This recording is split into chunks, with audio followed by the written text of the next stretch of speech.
Yo, what's the deal, everybody? What is the deal? Oh my God, man. What is the deal, everybody? Welcome to another Raider Nation Unlimited. I'm your man, Wasted Talent. Salute to everybody out there on YouTube. Salute to everybody that is watching me from X, Twitter, whatever you call it. Get wasted with your brother, Wasted. Tell a friend to tell a friend. There's a lot that went on today. We're waiting for over 100 in the room. We do not cook unless there is over 100 in the room, man. So share this thing out to all social media. We now have 100 in the room. It is now time to cook. Now listen, I watched the presser. You know, I was at work, and I'm gonna be real, man. I could not be more shocked, more dismayed, and more disappointed in Pete Carroll.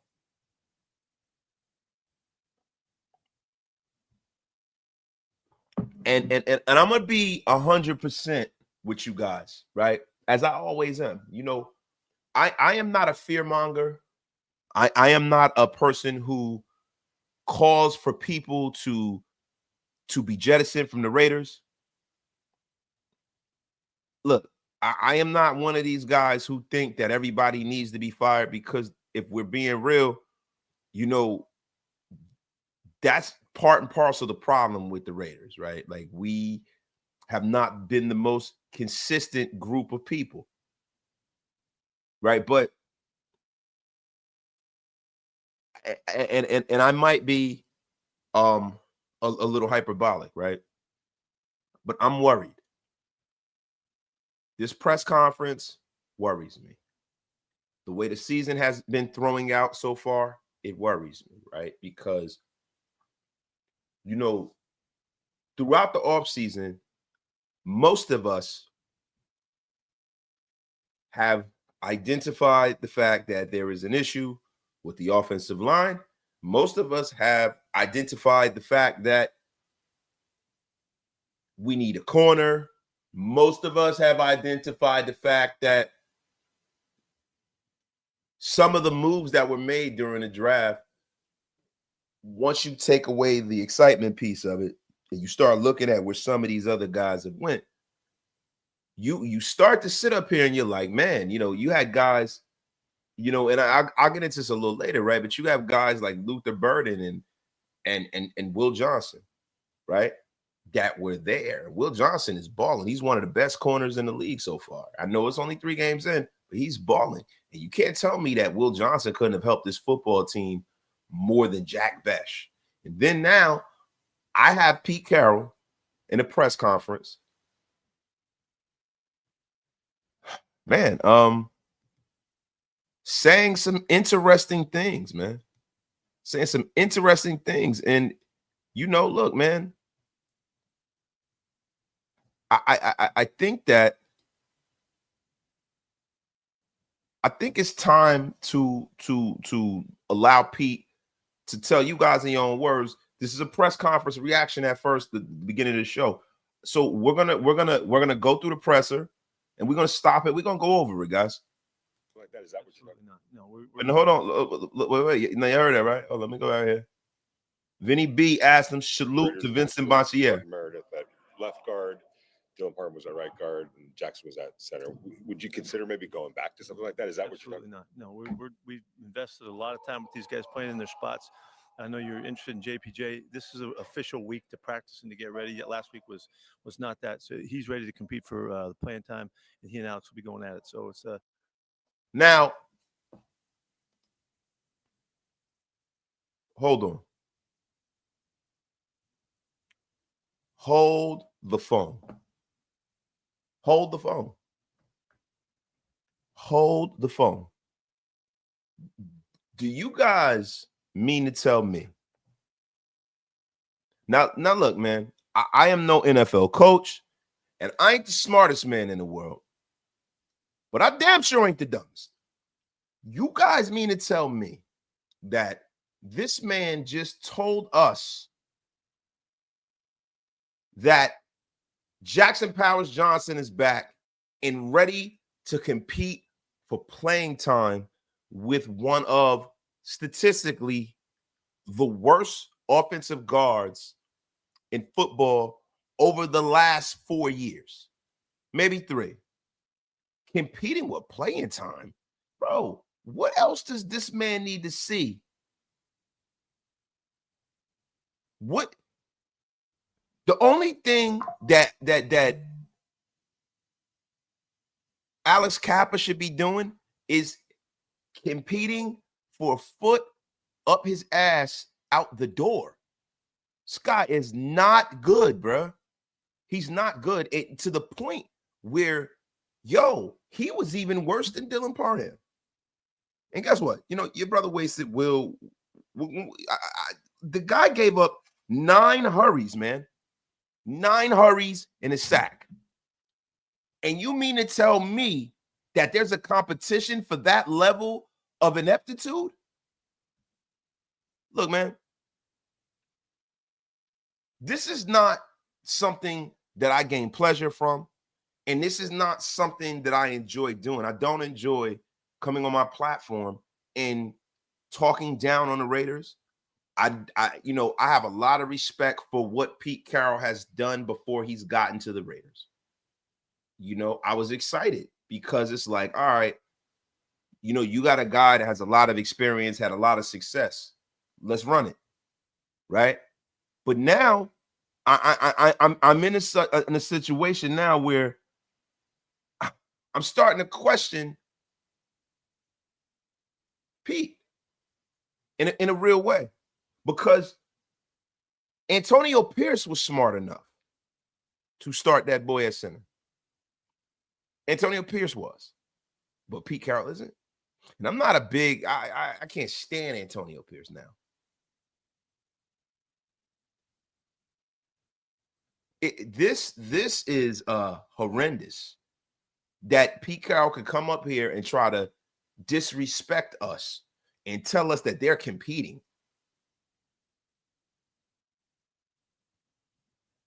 Competing for what?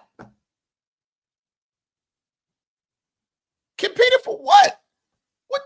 So you tell me a former Remington Award winner couldn't possibly be an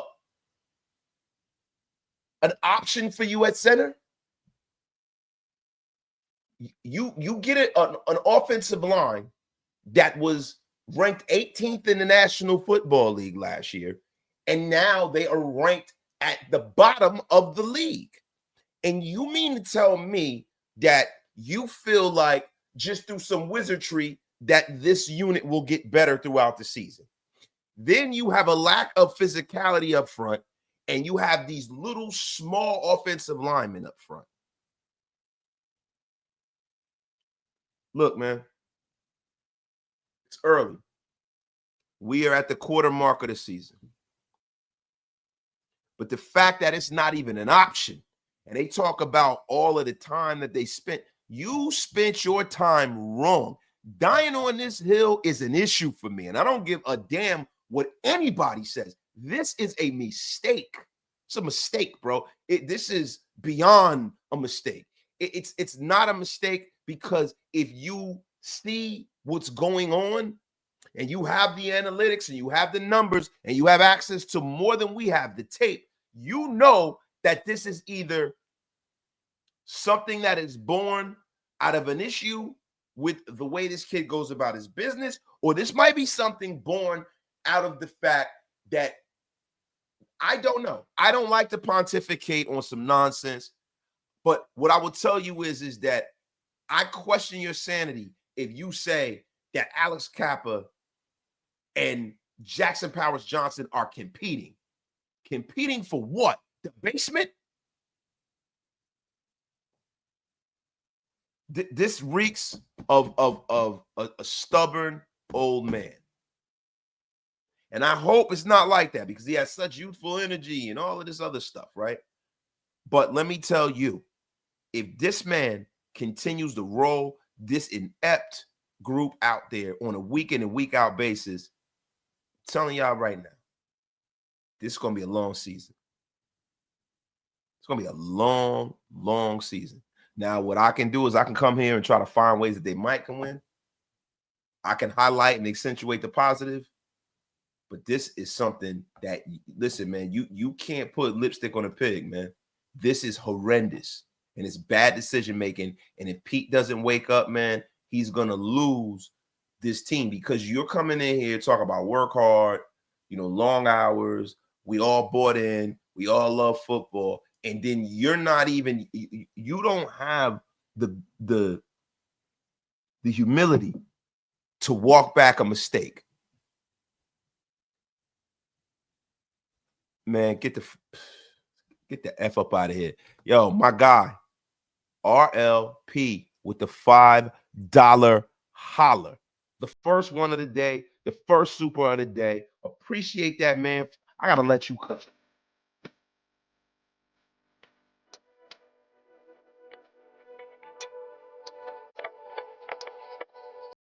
Yes. Oh, yes. Let him cook. RLP. Pete tripping. Talk about a JPJ versus Kappa battle for playing time. Laughable.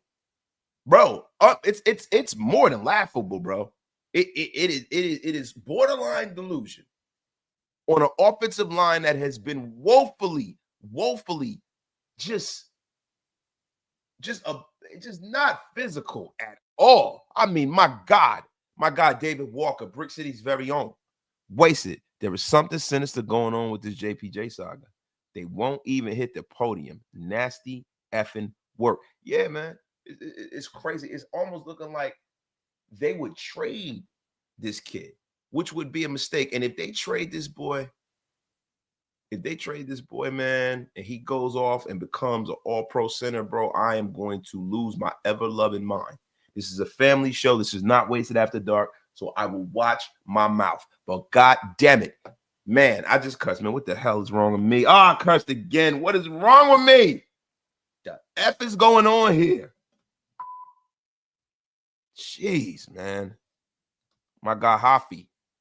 Pete shocking the fans by not changing the O-line. Can't wait for the fans to shock Pete when he realizes he's not going to have a home game this year. Better work on that silent count. Look, bro. I don't like change. I don't like change for the sake of change. I don't want to be on another coaching hunt. I don't want that. I wanted him to win. But look, Pete got to understand something.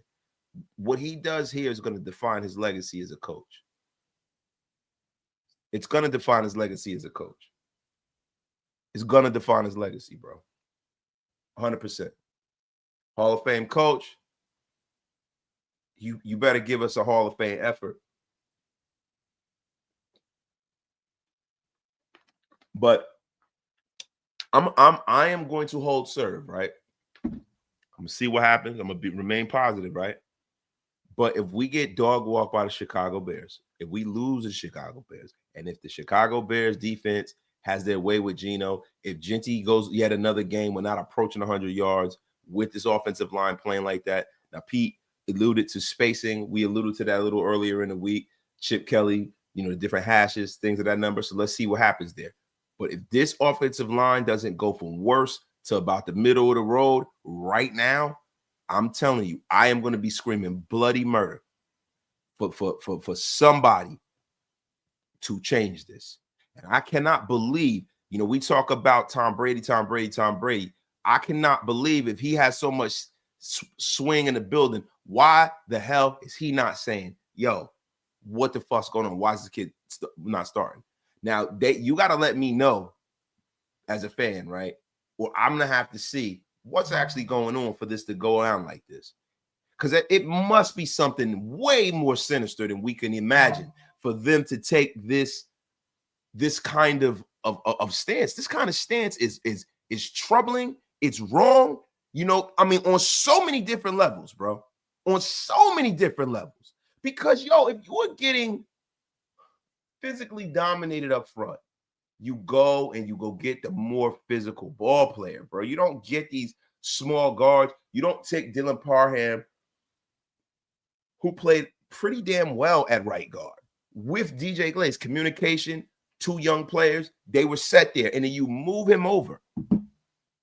For what? You take Jordan Meredith, you put him back at right guard. You put JPJ at center, and my bad. You put Jordan Meredith at left guard. You put Dylan Parham at right guard. You put JPJ at center. You keep DJ Glaze there. You keep Colton there. You bring in a running back or something to chip, and you keep it moving. The F are we doing here? But they making like I hate when it seems like this organization, right? And the guys that are running it now, Spytek and Pete, because I have criticism for both of them already, right? It feels like they're trying to make things more complicated than they need to be. And I feel like if you don't fit inside this cookie color mold of what they feel of a team is, you're not going to have a good time. See, good coaches are able to adjust on the fly. Good coaches are able to come out, assess the situation, and change as needed. They don't die on a hill. Oh, no. They adjust.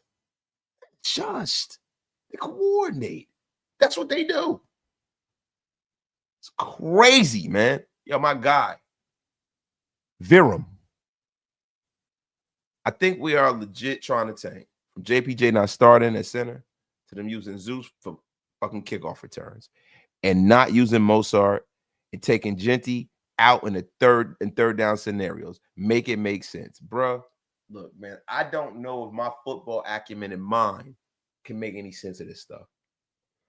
Unless I was around these guys on a day in and day out basis. Excuse me, man.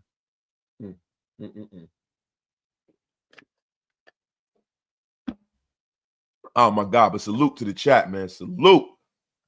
My guy, Julio Elman. Every coach that has recently coached the Raiders can't get out of their own way. I'm beyond pissed. And bro, this is the thing about where this is pissing me off, man. I thought the one coach that I wasn't going to have to worry about him not being able to get out of his own way is Pete. I am so disappointed, bro, in Pete and his decision to go with this line that's currently constituted. I am so disappointed, bro. I can't even hide it, man. I am super disappointed. Salute to my guy, James High Stakes Williams. I'm sorry. It's been 20 plus years of dealing with this bullshit. He has a personal problem with JPJ. If we have to suffer, I'm out on Pete. Until he takes this shit serious, I'm going to scout the QBs the team won't draft. God damn, James.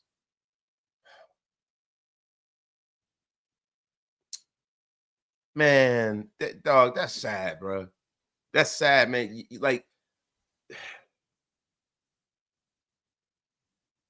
That's sad, bro. That is effing sad, bro. This is not what I thought this season was gonna be. This ain't it, bro. This is terrible, man. That because look, man, I sometimes I have empathic qualities, right? It's like I feel the pain of others.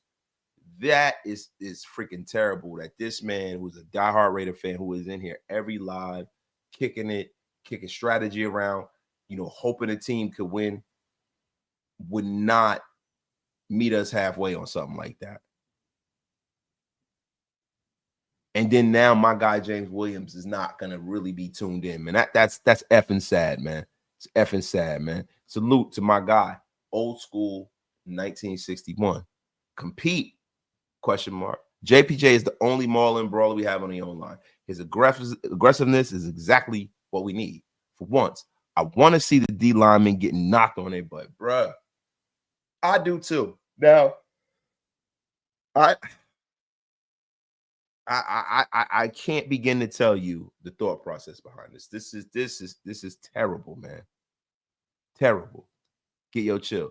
The thing with JPJ is concussions. He's had a lot of them, and I think they're scared of putting him in and getting hurt. Bro, I don't think they give a good goddamn whether anybody goes in and gets hurt besides the core players. I think guys like JPJ, I think the way I don't know. The way old school coaches are, they're not trying to nurse nobody. Old school coaches want you to play. And if you get hurt, they move to the next guy. But I didn't realize that Pete is this much of an egomaniac. This is crazy, man. Crazy, crazy, crazy work, man. Let me get to a little bit more to press it, y'all. Salute to everybody.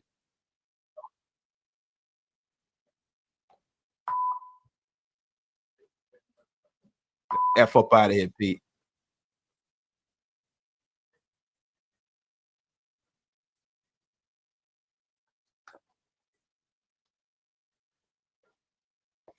He'll continue for another couple weeks having to wear that brace to be safe. He said he was frustrated after last game. Is it tough when guys maybe can't do what their bodies usually tell them they can do? Yeah, that's a very difficult thing. Yeah, it's very difficult. Yes. Any update on Michael Mayer, how he's doing? He's still in the protocol. He's got the procedure that he has to go through. It'll take us all the way to the end of the week to know. Pete, any thoughts on the matchup with Caleb Williams this week? Was he a guy you watched a lot at USC when you had time? Sure. No, yeah, I did watch him a lot and watched him a lot looking at that job too, and had a chance to check him out. And he's a very, very special athlete, and he's got great sense, great awareness about throwing the football and running the football. He'll be a prolific scrambler, and by the time we check out his years, he's really good at it and throws really well on the run too. So they have a really nice system. You can see it already coming through. Coach Ben's doing a nice job with teaching these guys, what he believes is important in offense. You can see that there's a lot of changes from when they were last year. So Caleb can do whatever. Man. All right, look, I'm done with the Pete presser. But you guys heard we need to hear. You heard we need to hear, man.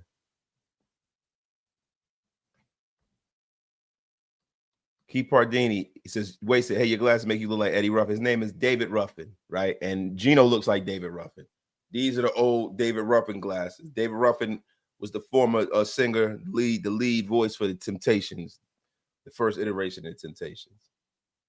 But no, I do not look like David Ruffin. But to be honest with you, you ain't nothing without David Ruffin. Salute, man. Salute. Yo, my guy. Rudy, the vet, Russo, with the $10 bomb. Pete was beefing repeatedly with Snyder in Seattle. Maybe Pete is the problem. Like Big Mike said months ago, Pete 10 years ago will be lit. Pete now ain't shit. Woo! Watch your mouth, Rudy. Watch your effing mouth, Rudy. Oh, my God, man. You're right.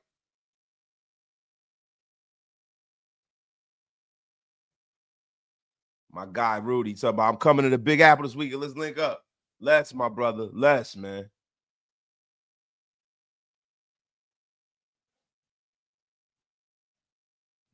My guy, Freight, in the place, man. Seems like to me that these coaches get hired to destroy the Raiders. Bro, listen, man. I don't want to go full tinfoil Koofy, but it feel like that sometimes, bro. It feel like that, bro. It feels like like the main objective or something. It's crazy, bro. My guy Zay with bring some value, man. Said Hawk fans put me on game the past few years at Pete. Bad O-line, bad tackling, outdated defensive scheme, undisciplined. Everything they told me has been happening here. He had a losing record the past 3 years, bro. Look, the thing is this, bro. There's so many people, right, that keep saying like, yo, Brady being in the building so great. He signs off on this, he signs off on that. Pete, Brady, Doug. I'm starting to question that because it's like, bro, there was no other contingency plan but Pete Carroll. And look, maybe it might work.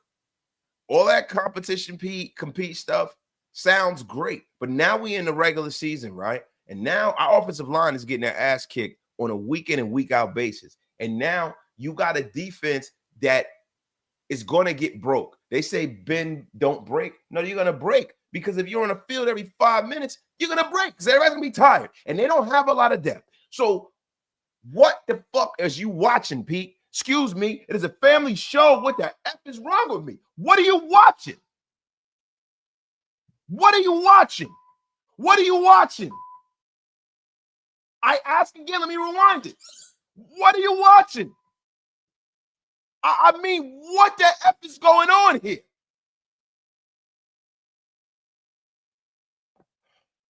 God! Wow! What the F is going on here?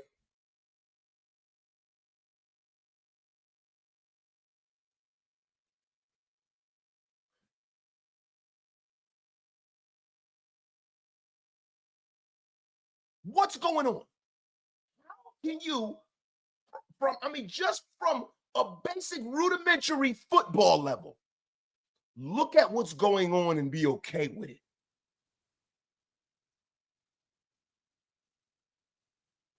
How?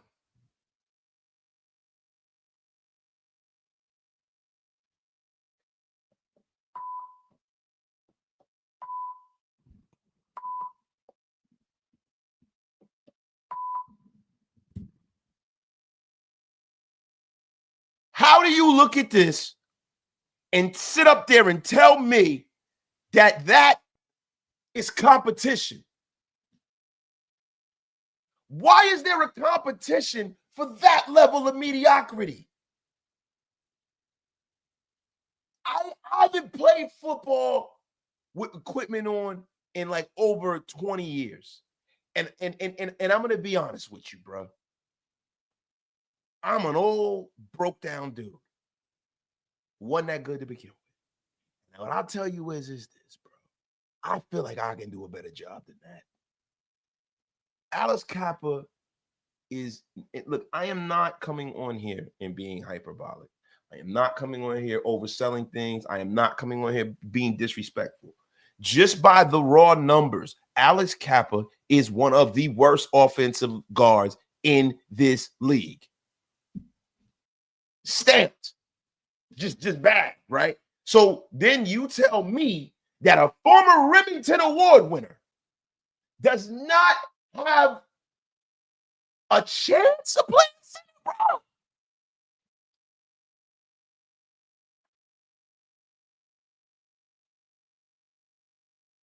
A chance?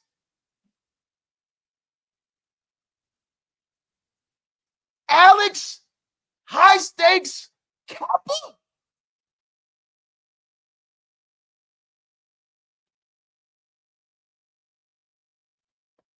Oh, hell no.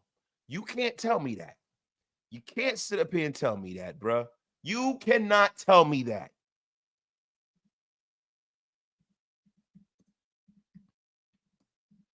Alex effing Kappa.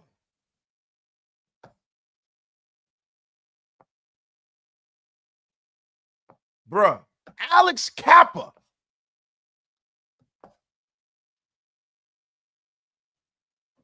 Look at that look on your face. You tell Pete, you got to explain this to me, Pete. Pete, come on, bro. Pete, I thought we was iller than that. You cannot tell me that is something. Look at this, man. Look at this.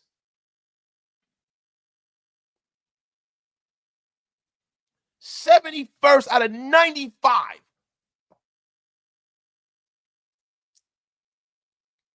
65th out of 95 guards. Yo, come on, bro. He's 81st out of 95 guards.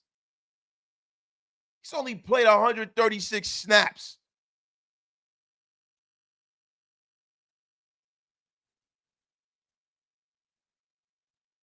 Bruh. Let's go back. Let's go. I'm going to go full Warner Wolf. Look at this shit. Look at this guy last year, bro. Horrendous. 39.7. 54. Horrendous.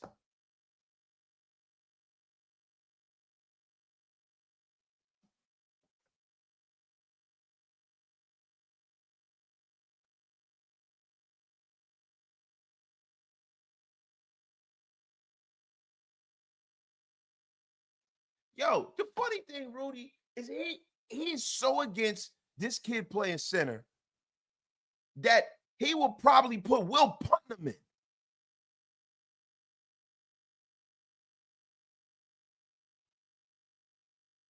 Yo, this is nasty. This is nasty work, man.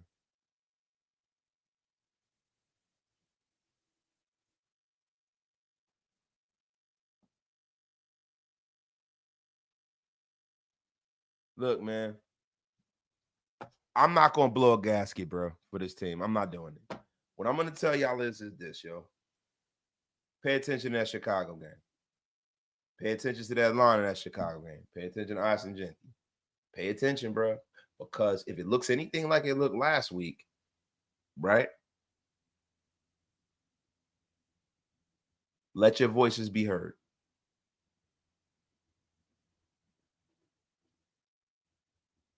However you choose to do that. Whether it's checking out, whether it's booing, whether it is, going crazy. And let your voices be heard as fans. I'm sorry. I'm sick of this. Let your voices be heard. Like the crazy thing is like, dying on the Alex Kappa Hill is nasty work, man. It's unbearably nasty work, man. But let your voice be heard. We still fans. We love the team. We support the team. I'm gonna always be honest about the team, though. This is not it, man.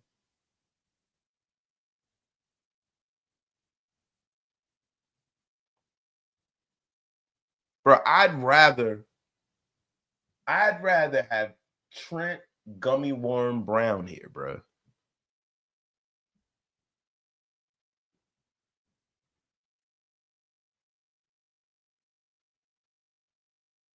It's unbelievable. Unbelievable, guys. Now, and as the Raiders turn, Tom Brady calls critiques. I want to, and I'm sorry, guys, I got to get into this. Tom Brady spoke on, his role as an owner and broadcaster. And, he defended his roles. He said that he has a moral and ethical duty to the sport. Some in football, have been like super concerned about Brady doing this, right? A lot of people in the football world are super concerned. And the future Hall of Famer Brady said he views those people as paranoid and distrustful. And Brady's weekly Do Your Job newsletter, he wrote about the discussion regarding the two roles. He says, I love football. At the core, it's a game of principle. He began, and within all the success it has given me, I feel I have a moral and ethical duty to the sport, which is why the point where my roles and it intersects, not actually a point of conflict, despite the paranoid and distrustful might believe. Rather, it is a place from my moral and ethical duty emerges to grow, evolve, and improve the game that has given me everything. So, look, people who say that this thing is intersecting with this and that, I'm going to be 100% real with you, yo. I'm going to be real with y'all. I don't care. As long as the Raiders don't lose draft picks and get fined, I don't give a good goddamn. And I'm going to tell you why. Because Alex Kappa is starting at guard and has been starting at guard. He's apparently competing with JPJ. Now, he's not starting at guard this week, but he's competing. The fact that Alex Kappa is a thing on this team is a problem for me, bro. My guy Hoffy with the $2 smackaroonie. Silent count. Nobody paying to see this. Man, a silent count at home is insanity, bro. I live near the Chicago area. I've already told my family and friends they're being unceremoniously blocked this weekend. I get it, bro. My brother Big Mike is in the place to be, man. Full wrench. I don't give a F about what Brady loves about football. I'm waiting for him to say that he loves and is concerned about the Raiders. Man, look. He got a lot of money tied up into the Raiders. He got a lot of money tied up other places. So I get it. He needs that ROI. He needs that ROI, bro. I'm not, looking for that. What I'm looking for is the guys that we got in the building now to turn it around and for our coaches to do right by the players in that building. Salute. Salute, everybody. Salute. My guy Shalib gifted 5 Raider Nation Unlimited memberships to the masses. Oh, my God. My dog. Always supporting the effing channel, man. I mean, it is greatly appreciated, man. Yesterday's price is not today's price. It's a jinx. The F up out of here, tough. But salute, yo. So congratulations to the new members, y'all. But yo, let's get into some more, right? Let's get into some more, right? I don't want to beat this Pete Carroll thing to shreds. I don't. But what I do want to do is I want to talk about how Ashton Genty can get going. Now, he was at the press conference today. If you guys want me to pull some of that up, I can, but I really don't think I need to, right? But man, I'm gonna be honest with you, man. This whole press conference, it kind of shocked me. It looked like, and I know I'm talking about something totally different, but it shocked me how upset and like kind of annoyed Pete got with the question of JPJ. It kind of spooks me out. Like, what's up with his judgment? Ray Rorschach became a YouTube member. But look, I'm gonna be honest with you guys. For me, I'm not gonna sit up here and call for nobody's job and all of that stuff this early. I'm not going nuclear because we don't know whether it's gonna work yet. We gotta let JPJ get out of the field, and we gotta see what these guys do. Now, when you start talking about Chicago, I think you are going to be getting the best version of Caleb Williams that anyone else in this league has gotten thus far. I think he's starting to figure it out. He's starting to figure it out. He is starting to figure it out. And DeMokes, you got to do me a favor, bro. I'm going to be real with you. When you were over here rocking with the best, you don't bring up the rest. You got to get the F up out of there with that crap. Said DeMokes has been hearing about JPJ at center since he got out here. That's why he's pissed. But I don't give a shit. But you know what? He should. He fucking should. Like, let's be for real here. He should, bro. 18th ranked offensive line, promising young fella who's made a few mistakes. Dumpster fire offensive line. Which one do you want? Which effing one do you want? Salute to everybody on Twitter, man. Hey, I want y'all to share this thing out on Twitter and all Raider groups too. I think that they definitely need to hear the voice of the great and powerful. Last year, the O-line was all right. If it's not broke, don't fix it. How you going to be shuffling around the O-line now? And that's the thing. I'm going to be honest with you. This is the thing that it concerns me, right? When you have coaches that make fans look like geniuses. This is what we have here. I don't just blame this just on Pete, right? Because Pete is a coach. What about John Spytek and some of the guys he's drafted? What about John Spytek bringing Alex Kappa in the goddamn first place? Why is he even here?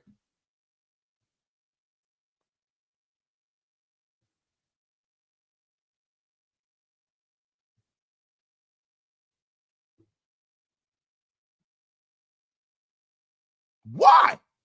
My guy, Big Mike. I hate to state the obvious, but here it is. I get concerned when a 74-year-old man makes terrible judgment calls like this. I do too, bro.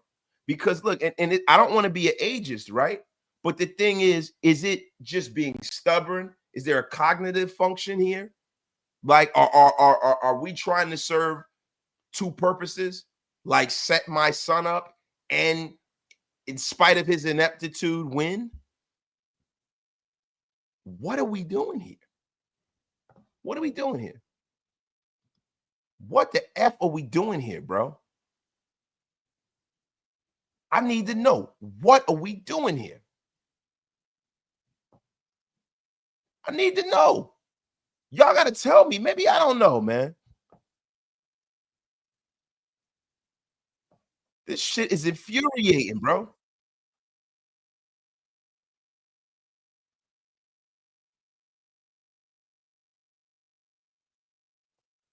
Wait. And I know I played this before. Absolutely not. Bro, and my bad. My bad. I effed up here. My bad. I effed up here. We're going to go right here. Here we go, Pete. Let's do it again. Let's do it again. Look, hey, Vinny B asked the question. I did it early in the show. Y'all gonna see it and like to hear? Here it go. Pete, you had mentioned fitting the offensive line. I think on Monday it was.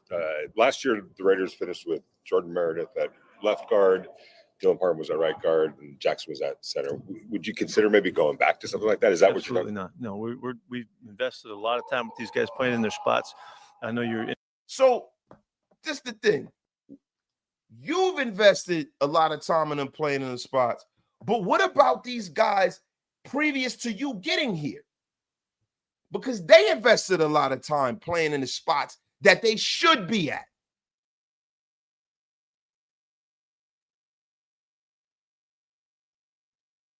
Absolutely not. What the?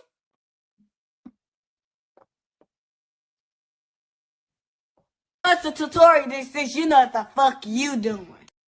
I mean, my God, I never thought in a million years that Pete Carroll would make Luke Getsy and Antonio Pierce look better than him. I never would have guessed that in a million damn years. Never. Salute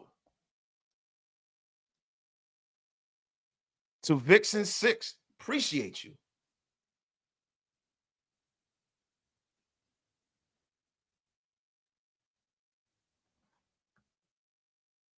That's crazy.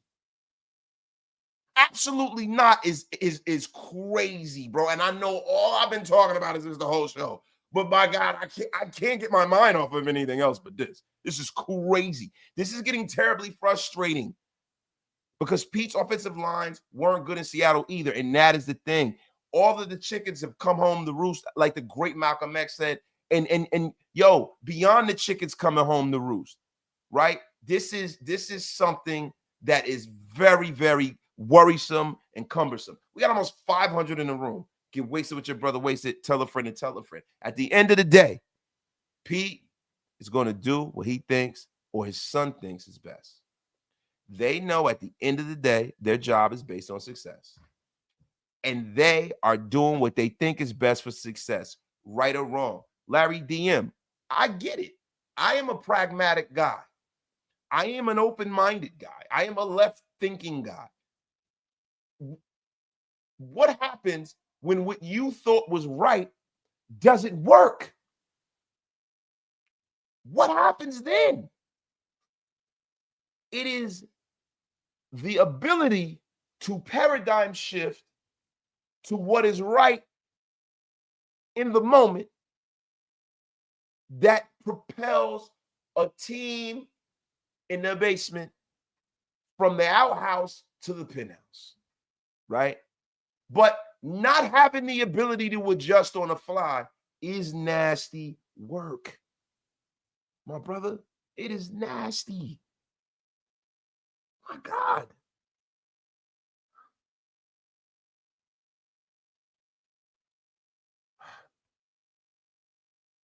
Golly, man. Not having that ability to do that is nasty freaking work, man.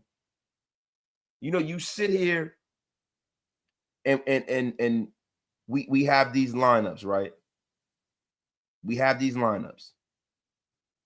So what does it mean? You're going to just allow the team to just get worse and worse and worse and make up all these bogus excuses like you didn't make the wrong decision? Bro, this is what's sad about this. Me being sold on them hiring him was for things like this to not happen, bro. Look, if this was like a rookie head coach or something like that, I get it. If this was a guy that was kind of a jackass like Gruden, I get it, right? But now the thing is this. You got a 74-year-old coach with an inept son who hasn't been good anywhere, who pretty much has come here and brought the same level of ineptitude that he had in Seattle and the University of Washington and Arizona. He's brought that ineptitude here now, right? And now we got to go along for the ride. And the rest of the teams got to go along for the ride. And this is the thing that I said the other night, and I don't even want to rehash it. But there are a lot of guys, these other guys here, they don't deserve that. They don't deserve that. Or even, like Dylan Parham, bro. Like Dylan Parham right now has 144 yards after contact and 145 yards in the season. Or that the other way around. Bro, that's disgusting. So every time he touched the ball, he only gets yards after he's been under duress or hit. And we sit up here and call this guy a bust. And then you got a situation where it's like, all right, man, okay. All right, let me be open-minded about this, right? Let me be open-minded about this. Let's just wait. Let's just wait, right? But Jackson Powers Johnson in 2023 with the Oregon Ducks had the Remington Award.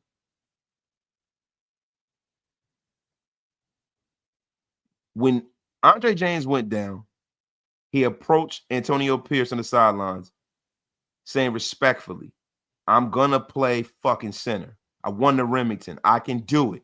And I don't care what you say. I'm going to play center. JPJ finished the game against the Chiefs at center and proceeded to start the next 6 games. While James was sidelined, Jackson Powers Johnson started week 9, 15 to 15. The Raiders were 3rd behind the Cowboys and the Broncos in run blocking rate and 22nd in pass blocking rate. This is a huge mistake, bro. And Pete can't put lipstick on a pig and tell us that it's not a huge mistake. It is.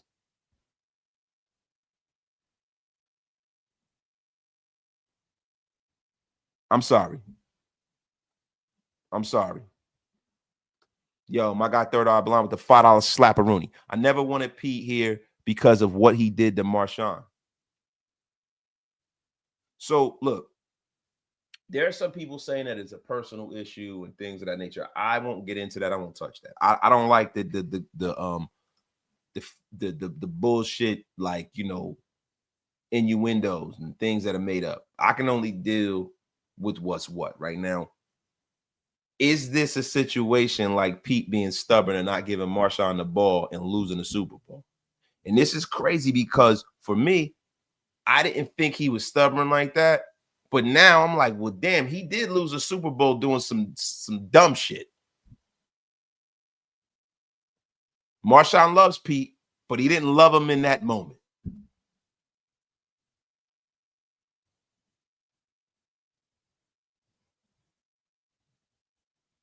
Now, listen, let's get into a lot of what ails us with it, because I got to change around. I got to change this around, bro, because this show has been just too negative, man. It's been too negative, man, and I feel like I've been being too negative, yo. My guy, Raider Jimmy, BBQ, with the $5 slap a Rooney.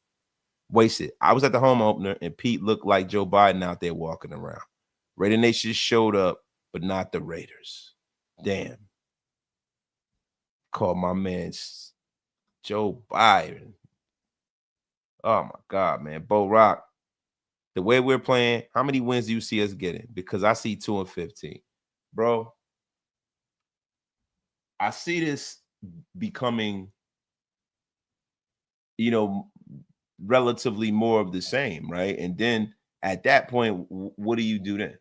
Now, there's a person in this whole equation that is not getting any of the blame that I need to figure out why. John Spytek. A lot of these moves that were made by John Spytek, I got to question some of these moves. I know it's early in the season, but look, just from the eye test, some of these moves are bad.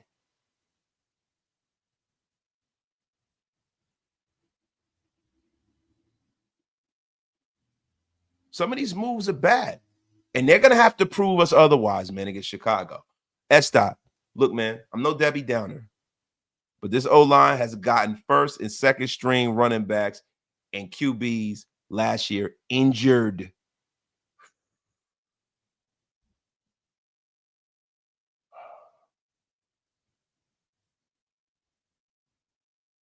Crazy, man.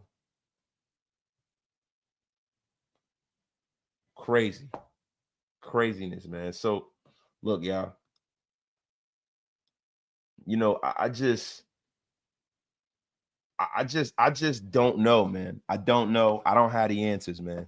Because this is not something that I thought that would be a thing for us at this point. I didn't think this would be a thing. Did not think this would be a thing. But guys, you know what, man? It's cool though. It's cool though. Let's see what's going on, right? Let's go on. So let's get into the unofficial depth chart. We're gonna break the game down, the Chicago game down tomorrow. But on the offense, the unofficial depth chart is Dante Thornton Jr., Colton Miller at left tackle, Dylan Parham at left guard, Jordan Meredith at center, Jackson Powers Johnson back at right guard, DJ Glazer at right tackle, Brock Bowers at tight end, Jacoby Myers, Trey Tucker's balling, and Ashley Jinty and Geo Smith. Now, this is the thing, right? When you talk about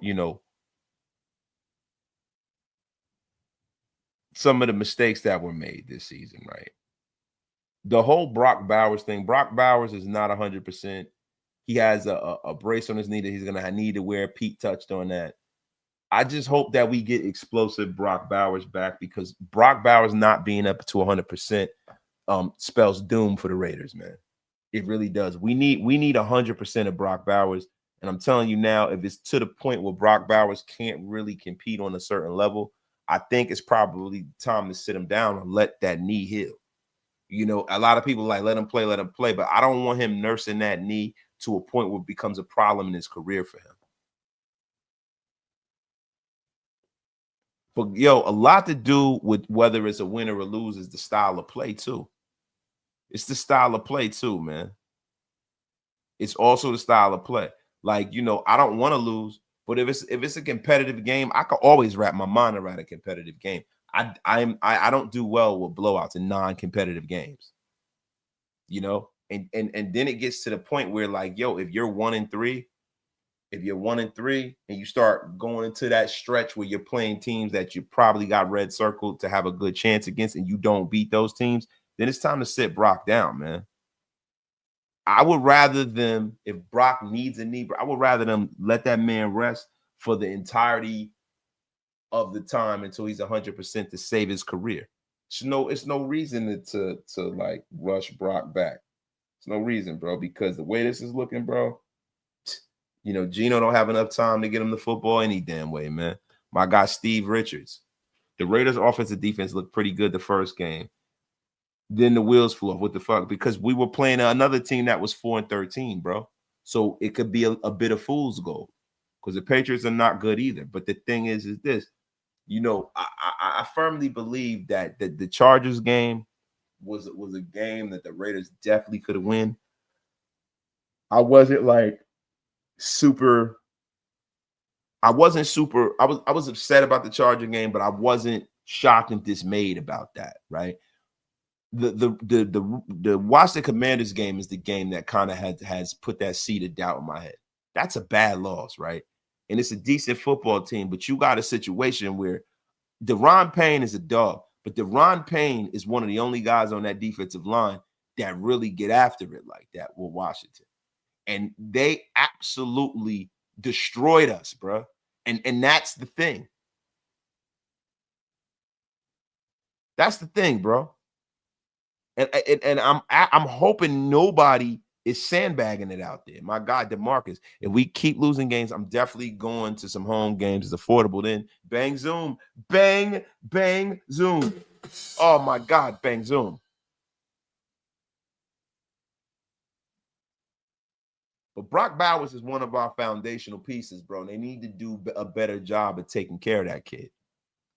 You are nothing. I'm telling you all. I'm getting that Joe Biden denial vibe about our head coach here. And the Raider Nation is in true denial here. Pete Carroll would be Biden in the story, and his son is Hunter. Bro, dude, this is what I want you to do. I want you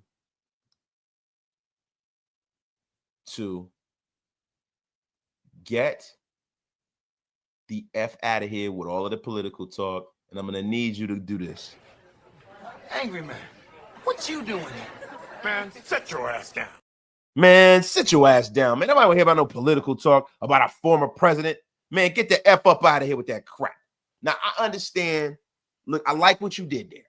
I like what you did there. I love it. But, man, this is a family show, damn it, and we will talk football. DeMose. Yeah, let's not. We will talk football and football only.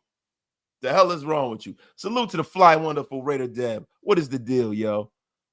I was like, what the F? Why does our offense have to be a week late? And our defense was a week early as well. Can we please be functioning all on the same page on the positive side? It's rough, man, because, bro, you got to ride the wave and you got to ride the injury wave. You got to ride how much energy these guys have. Like the Raiders were on a short week. Being on a short week is a thing and it matters, right? And I get it and I understand. I get it. Some of the decisions that were made were made. Some of the train and some of the decisions that was made, we had a short week. And everybody says the Raiders has one of the worst travel schedules going, right? So I get it. But man, my God.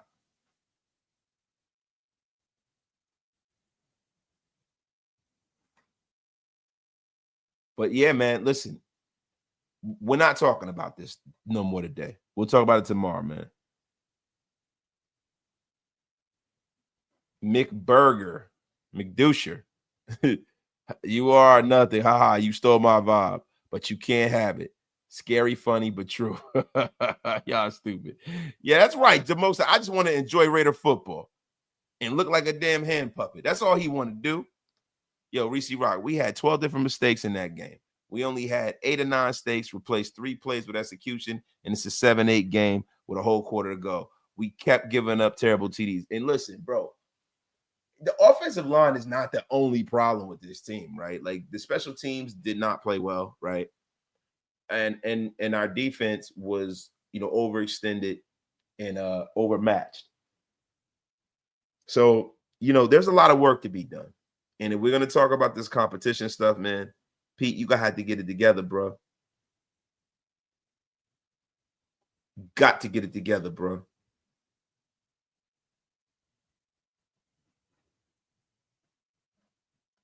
Frank Perez, you cannot talk football with someone that does not know football, and that is who you are. So, Frank Perez, let me ask you a question. Are you still in here, Frank Perez? Frank Perez. Frank Perez, are you still in here, bro? Are you referring to me not knowing the game of football? Frank, I'm asking, are you referring to me?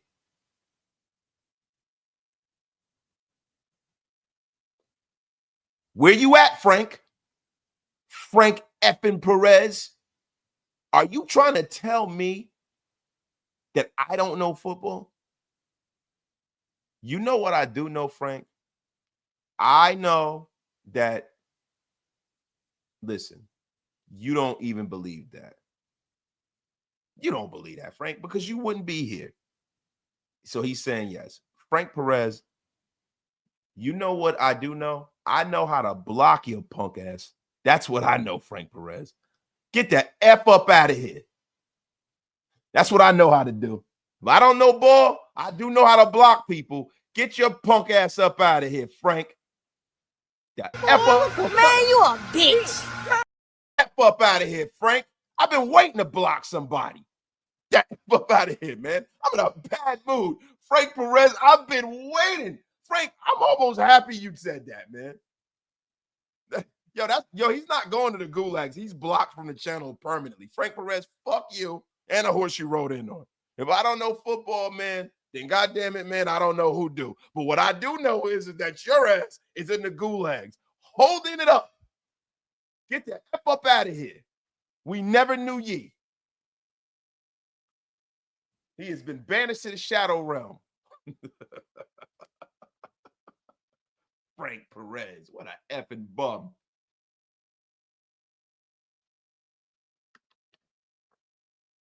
My God, man.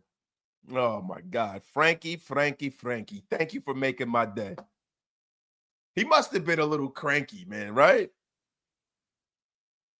He must have been a little cranky. I think he might have been a little upset. I think he was projecting and taking it out on me, man. What's the matter with Frankie? He's cranky. Yes, that's right, Frank Jamilio.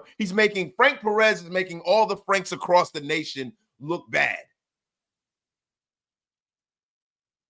Yeah, Frank definitely got bang zoomed. Yo, my God, Biggie Rock. Man, I really hope Pete hasn't lost his marbles. Kappa has never been good.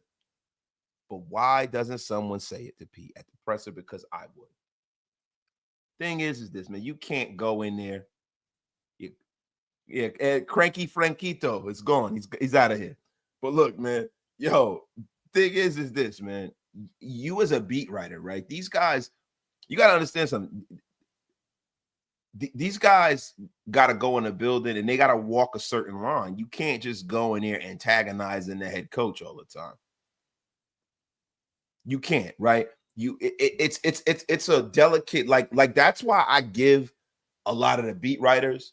And look, I am a friend of none of you because I don't know you. I'm a friend of none of any of those beat writers. I'm not a friend of any of you, right? But what I will say is I respect those guys going in there and walking a fine line between getting the information for Raider Nation and being respectful, right? Because it's rough for you to go in there and just totally lambast Pete. It's rough. But this is what I would tell you, bro. And I want to get off of this, right? But you are nothing. Don't worry about it, man. You say, listen, bro, you came in here with your joke. It's cool, bro. It's just you got to understand something, bro. Whatever side you were on politically, right? My mother always told me something with that old Southern logic. She said, son, there's a time, a place for everything, son. Because my mother all country and stuff. Bruh, it's a time and place for everything. It's not the time nor the place to talk that. You know what I'm saying? Like, we talking ball here, bro. That's what we do over here.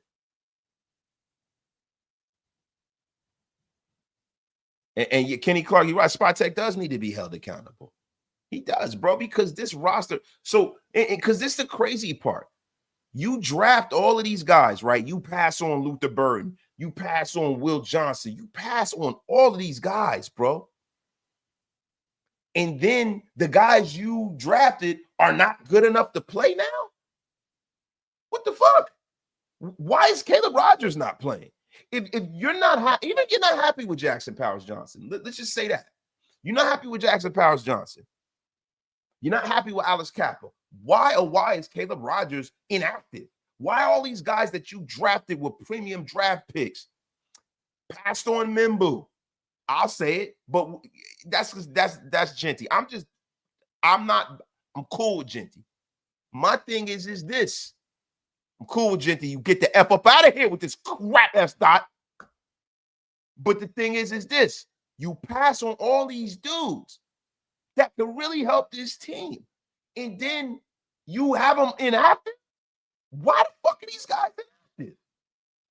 Raider Ryan, man. S dot with the haymaker. Wason can block better than Parham, Glades, and Kappa.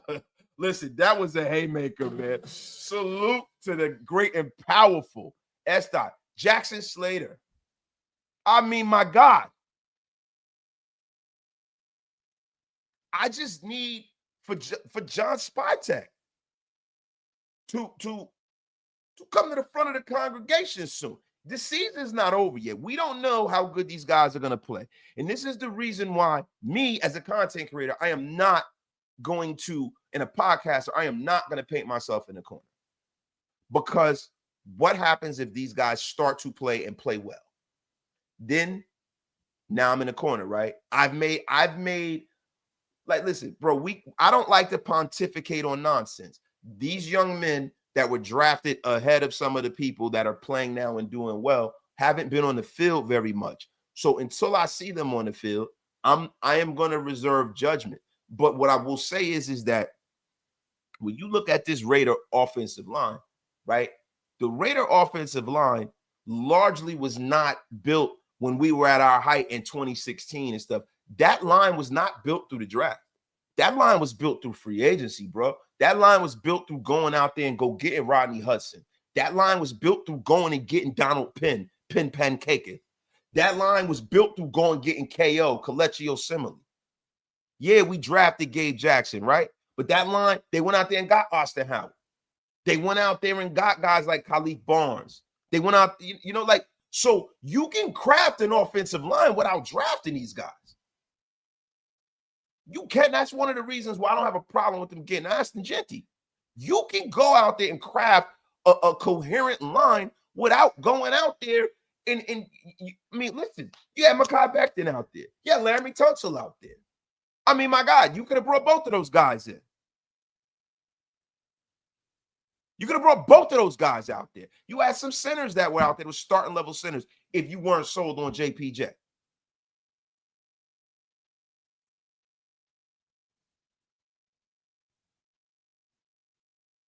Come on. And this is the thing. Shout out to Jackknife. If I was JPJ, I would obviously feel disrespected at this point and would request a trade. I'm sorry. You got to be where you feel value. And bro, look, let's not put the cart before the horse, right? Let's back this shit up. Back this up. Back this up. Back this up. Back this up. Back it up. Let's not start, because there are a lot of people out there that are writing articles about JPJ and what you would get for him, a fourth rounder and all this fucking nonsense, right? Do not put that into the atmosphere.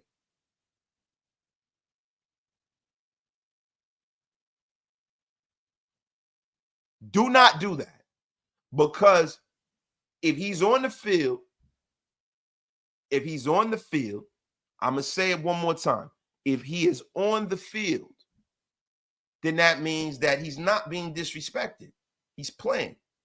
He might not be playing where he wants to play, but he's on the team. He's out there. He's putting tape out there, and he has to focus on playing well wherever Pete and them play him at. We don't really know the whole story. That's why I'm not going to go and paint myself in the corner or paint all of you in the corner by saying that he better do this and he better do that. The only thing I know about JPJ is, and we can all agree on this, is that he is a fucking 1,000 times better than Alex Kappa. And there is no metric that Alex Kappa should be in a competition with that boy. That man should be playing from here until the cows come home before Alex Kappa ever sees one iota of grass on a goddamn field of an NFL field. There's no metric that Alex Kappa should be playing over Jackson Powers Johnson. The center thing, I can deal with it. It is what it is. You think Meredith's a better center and you guys have been working on this nonsensical thing, whatever. You better make sure it makes sense. But what never will make sense is Jackson Powers Johnson getting run out of here and traded for fucking Alex Kappa.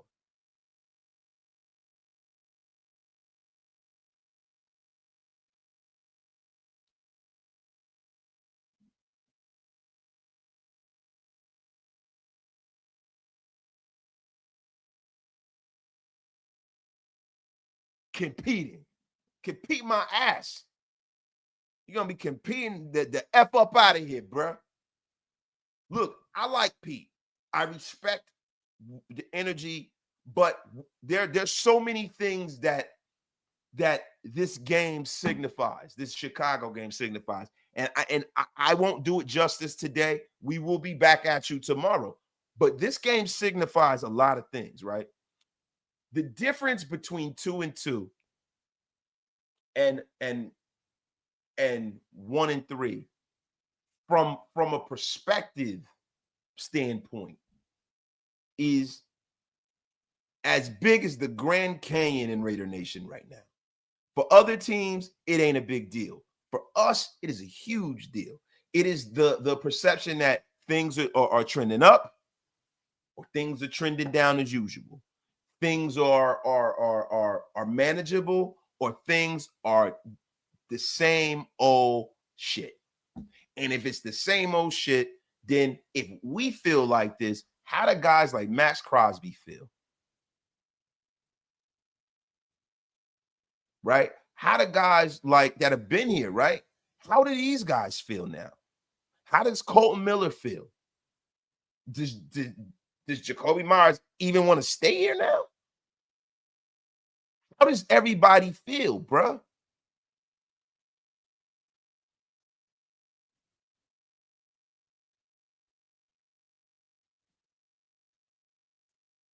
That is what is downtown, y'all. Losing this game turns the season on its head. Winning this game becomes something else. Winning this game means that, yo, we are cool. We're going in a decent direction. Let's just stay the course, right? Because if you look at the team in quadrants, right? 4-game increments, and then that last game, 4-game increment, 4-game increment, 4-game increment, 5-game, right? If you look at it from that prism, then going 500 in this is cool. If you can just improve one and go 3-1 in the next 4 games, then you cooking with grease. Right? So now at that point, you are 5-3. You're cooking with grease. You go into the next one, you 2-2. Not so great, but you had 7 games at that point, right? So you 7-5. 7-5.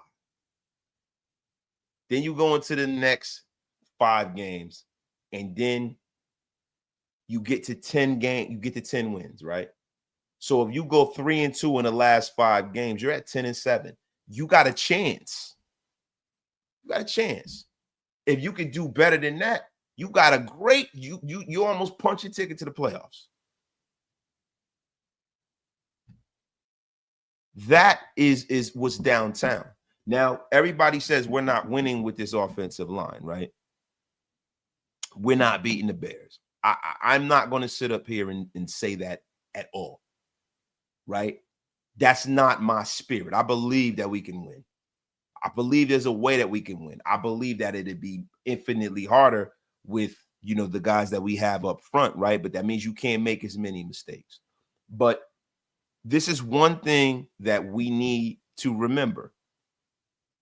The offensive line wasn't great against the Chargers, but it wasn't as horrendous as it was versus the Commanders. And the reason why the line was horrendous was because of one man and one man only, Alex Kappa.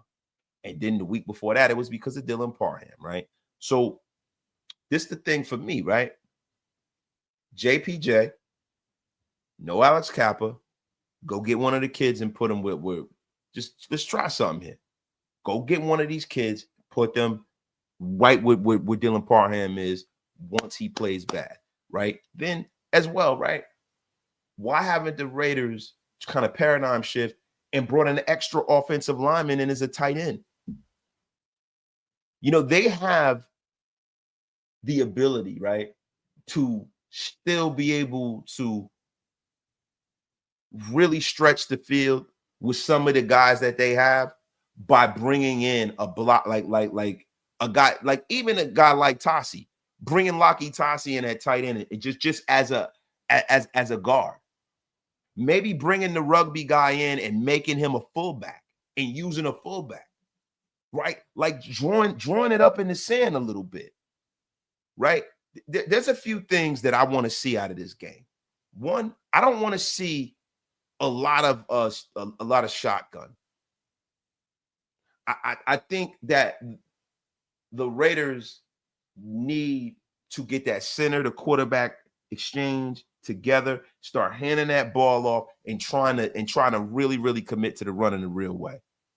Lakitasi, and look, I don't want to come off as some novice. I don't want to come off as some bum here. But what I will tell you is that at the very minimum, he's a special athlete, right? I'm not the huge Lakitasi guy, right? Because he hasn't played a lot of football. But the one thing he probably knows how to do is to crash into people, right? And be a lead blocker because of his skill set being a rugby player. I think that is the easiest way for him to get on an NFL field.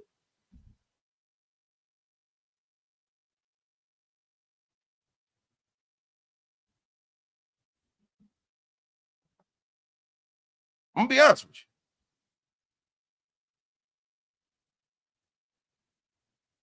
But yo, look, 2-2, 1-3, monumentally different.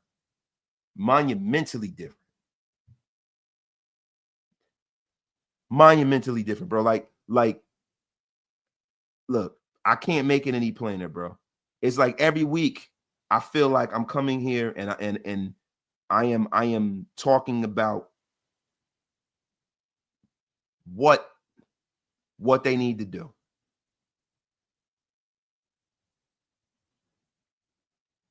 You know, it's terrible, man. It's a terrible thing. But it's crucial for these guys to make some significant adjustments, man. But we need Geno Smith taking more snaps on the center, man. Like, if you take as much shotgun away from this offense, it could really, really, really benefit the team. And it like alters how the defense attacks them, right? And I heard Lincoln Kennedy talk about this a lot, right? You know, right now, and Lincoln Kennedy pointed something out, and salute the big Link, right?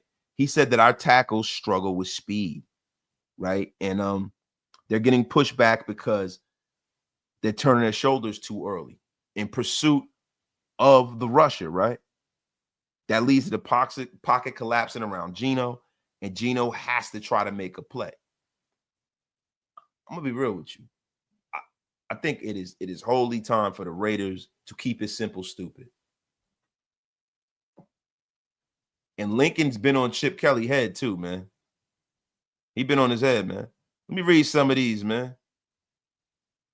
Rudy Russo. Politics is all about division. The only thing that divides Raider Nation is DC4. Keep the rest of F up out of here. Salute to my guy Rudy, man. Our GM sucks. I can draft better.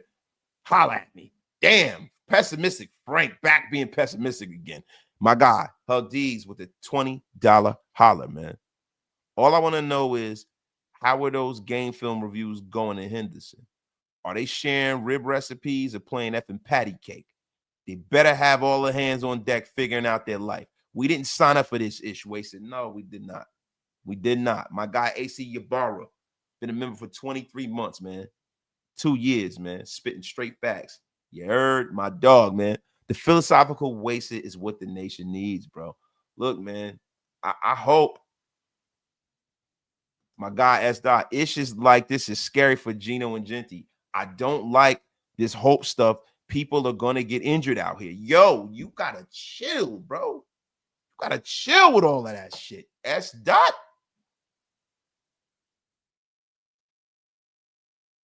Got to chill, man. You're tubing. Raiders no matter what, but at least you dropping facts, man. I appreciate you, bro. Yo, man, shout out to Jay Raider in the place, man. I saw he was up in a place to be. Shout out to a young player in the game, in the podcasting game. My man, Jay Raider, man. S. Dot not lying, though. Look, I will never listen. What I will never tell you is that S. Dot is lying. He ain't lying. It's just, bro, you know, energy could not be created nor destroyed, bro. I've gotten very, very philosophical in my older age. He ain't lying. S. Dot ain't doing, listen, he ain't lying. Let me tell you something. If you want to talk about something that's facts, Shalib, right here. Alex Crapper. But yeah, my guy Jess Ridgeby is a young player in the game. It's a young player in the game, man. I go over there, go check Jay Raider out, man. Check my guy Jay Raider out, man. CGR saying free JPJ, but bro, listen. JPJ, for whatever's going on, right? And I don't know, like, for us to sit up here and just pontificate on some nonsense and say that Pete has no idea he got something against JPJ. We don't know if JPJ did something wrong, right? We don't know if he's an ass. We don't know. It's not like teammates are speaking out for him. I mean, it's not like Tom Brady hasn't won fucking 7 rings, right? So that's why I get a little, I am a little reserved in my judgment. The thing that I do know is that no matter what he's done or no matter what he's messed up on, I know goddamn well that he's better than Alex Kappa.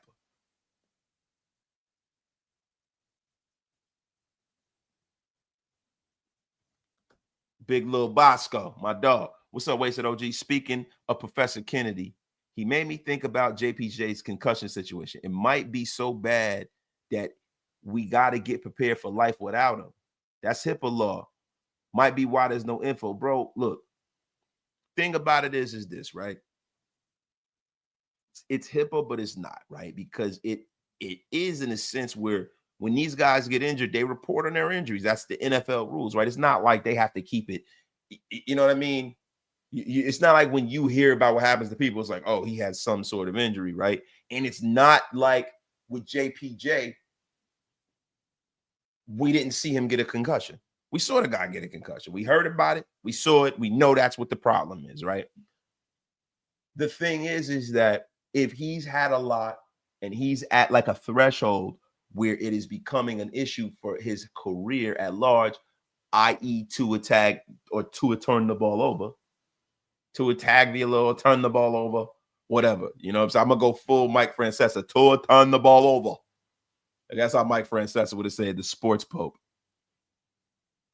This is the thing, right? This is the thing, right? We know 2 things. We know that he's playing, and we know that I don't think that there's some pitch count.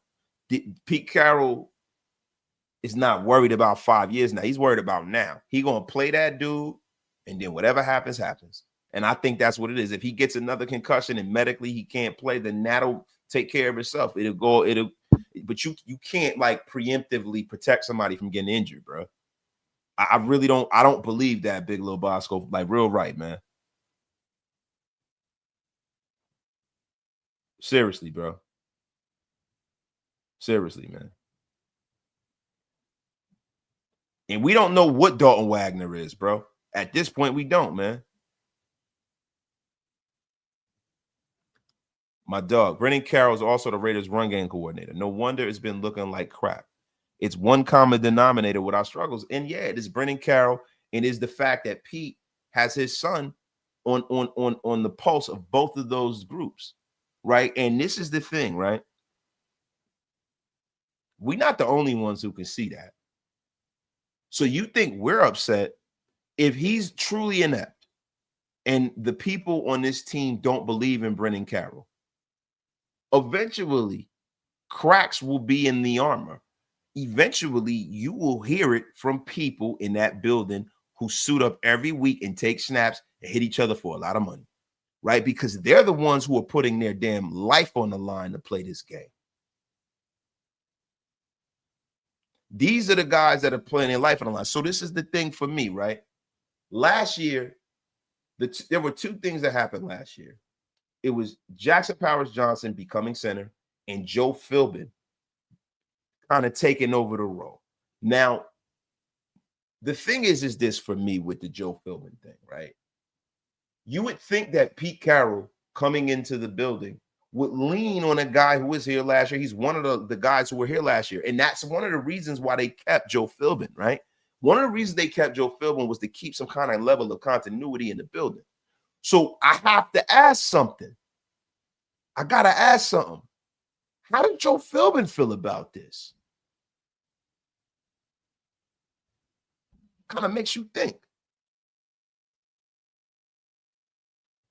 You would think that they would ask Joe Philbin because he was here last year. You would think that they would, because that's the reason why these guys are here, right?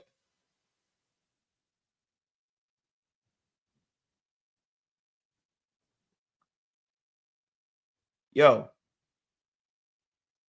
players, fans, coaches, the Carroll family need to get it together or leave it alone. This week is going to be the telltale test. It's very early for us to just categorically throw Pete's ideology out of the building because it's a guy who's won a lot, right? So look, I'll give it a little bit more. I want to see what it looks like in Chicago. If this game looks anything like that game with the Washington Commanders, I'm totally out on Brendan Carroll. And what I will be doing is on my platform and my platform only, I will be over here calling for a change to be made. Now, does that mean that I want him to be fired? No. But what it means is I would like for his role to change. Because he can keep his son on, he can keep his son employed. He just doesn't have to be the guy that's in charge of the run and the freaking offensive line to a point where those are the two worst units on the goddamn team. Pete has to understand it's not just about him, bro. If you lose credibility as a coach like that, because if you're telling people to buy in, you telling people to sacrifice, you're telling people that, yo, my way is the way to follow for you to win because I've done it before. And then you're not willing to change because you're not willing to look at the obvious, then that means that, yo, I can't follow you, bro. You're not following your own ideology. Let's see what happens Sunday, y'all. Look, y'all, we almost at an hour and a half. Let's see what happens Sunday. And I'm going to tell y'all something, right? No matter where I go, right? Because I think tomorrow, I think we're going to be on JT the Bricks. He's going to be bringing me on. I am an insider on the show. We will talk about all things Raiders. You guys pull up to JT the Brick. Pull up to the show, listen to the whole show, right? But I'm normally on 4 o'clock EST, like 1. I don't know what it's going to be tomorrow. I'm gonna reach out to them guys, but I will be on JT the Brick show tomorrow. Call in, listen, comment. You know what I mean? And what I want y'all to do is go on over there and let them know that you guys want more wasted talent. Let them know.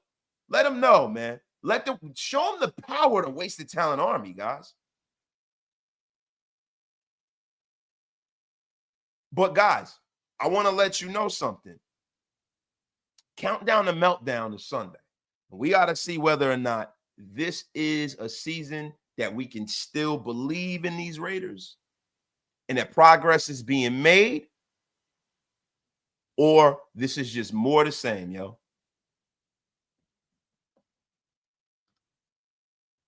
Manic 909. The one thing on our side is that if he keeps this up, he has to answer for it every week after the game. But bro, you gotta understand something.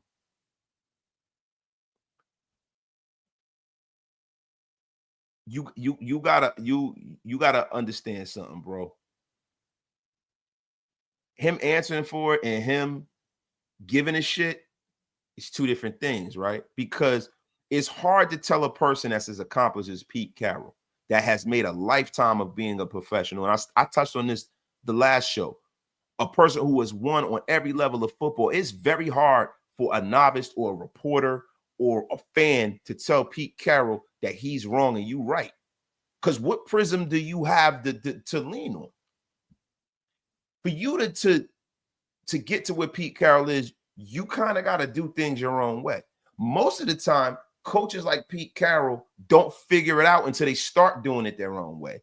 They have to believe in themselves, bro. I've heard Parcells talk about it. I've heard Pete talk about when he turned his career around.